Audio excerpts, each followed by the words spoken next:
Good morning and welcome to our Fed Final presentation. We are the travelers, Anna, Connor, and Jack. Engineering design cycle is a critical aspect of approaching any type of engineering design problem. The first step in the engineering design cycle is to ask yourself, what are the problems and what is the purpose of your product going to be?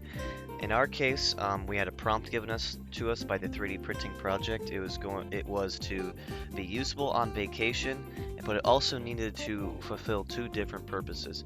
So my group took a spin. We decided to do a hiking vacation, where people could use our product while they went hiking. The next step in the design cycle is creating the idea. We want to take a common problem that hikers had while hiking, and that is they need water. People get thirsty, get dehydrated on the trail, so all hikers will most likely carry a water bottle with them. So we took that aspect, and we thought we need a second thing that our water bottle can do that hikers will need while they're on the trail. So we added a detachable bottom to our water bottle that could screw off easily. You could store cash, you could store ID, you could store first aid materials, you could store snack, or even if you wanted to, you could store more liquid in the bottom of the cup.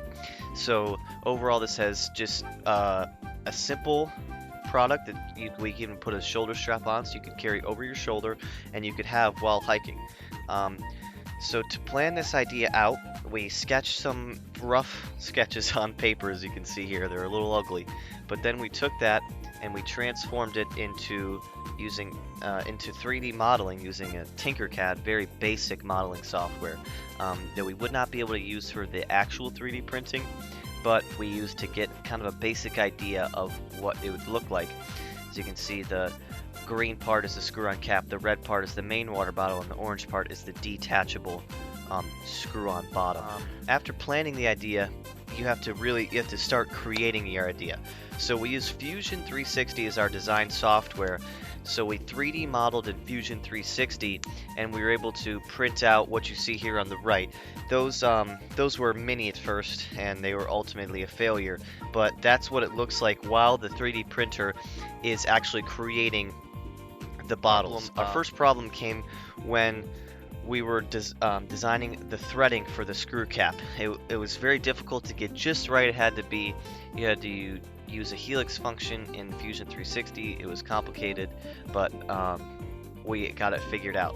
And the final bottle actually took 11 hours to print total. Then you finish at the final product. The final product is pictured here on your right, a detachable screw bottom with a screw-on lid top.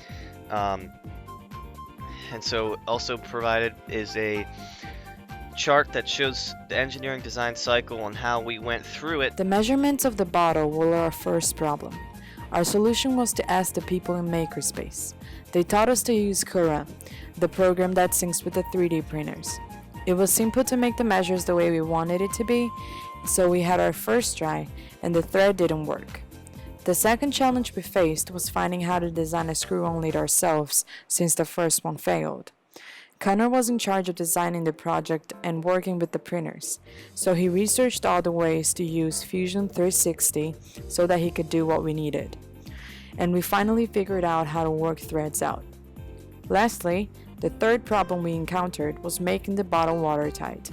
The first prototypes we had leaked a lot of water, so we had to adjust the lid size to make it fit better on the bottle. On Fed Day, we found out our group was not the only one working with a water bottle and a container.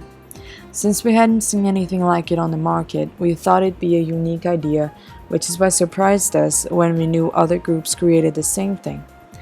Having several groups design identical inventions made it harder for us to stand out. But in the end, the judges said we had the best thread and details when comparing the water bottle groups.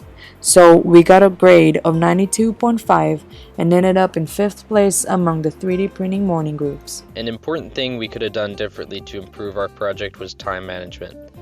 We would have focused on making the actual models and prototypes earlier than the last few weeks. Makerspace ended up being extremely crowded as Fed got closer, so the wait times for printers were very long. Additionally, if we had more time, we could have added even more to the model to improve it, which would have most likely led to us getting a better score. Another part of the project we could have done differently was our water bottle idea. We found out a few days before Fed that several other groups had come up with the same idea that we had, making a water bottle with a compartment on it. If we had realized earlier that lots of groups would be making a very similar model, we could have added some sort of extra feature to make us stand out. Asking other groups about their models could have fixed this problem. If I could give advice to next year's freshmen, I would suggest to start on the project as soon as possible, especially if your group can only meet during certain times in the week. Fed Day seems far away at first, but the weeks go by faster than you would think. Make sure all the parts of your project have been tested and are ready before Fed Day. You don't want something to go wrong when you're talking to the judges. Also, if you have the 3D printing project, Fusion 360 by AutoCAD is free for students and a great program to make your models. It might take a while to learn, but the extra detail you can add to your model is worth it.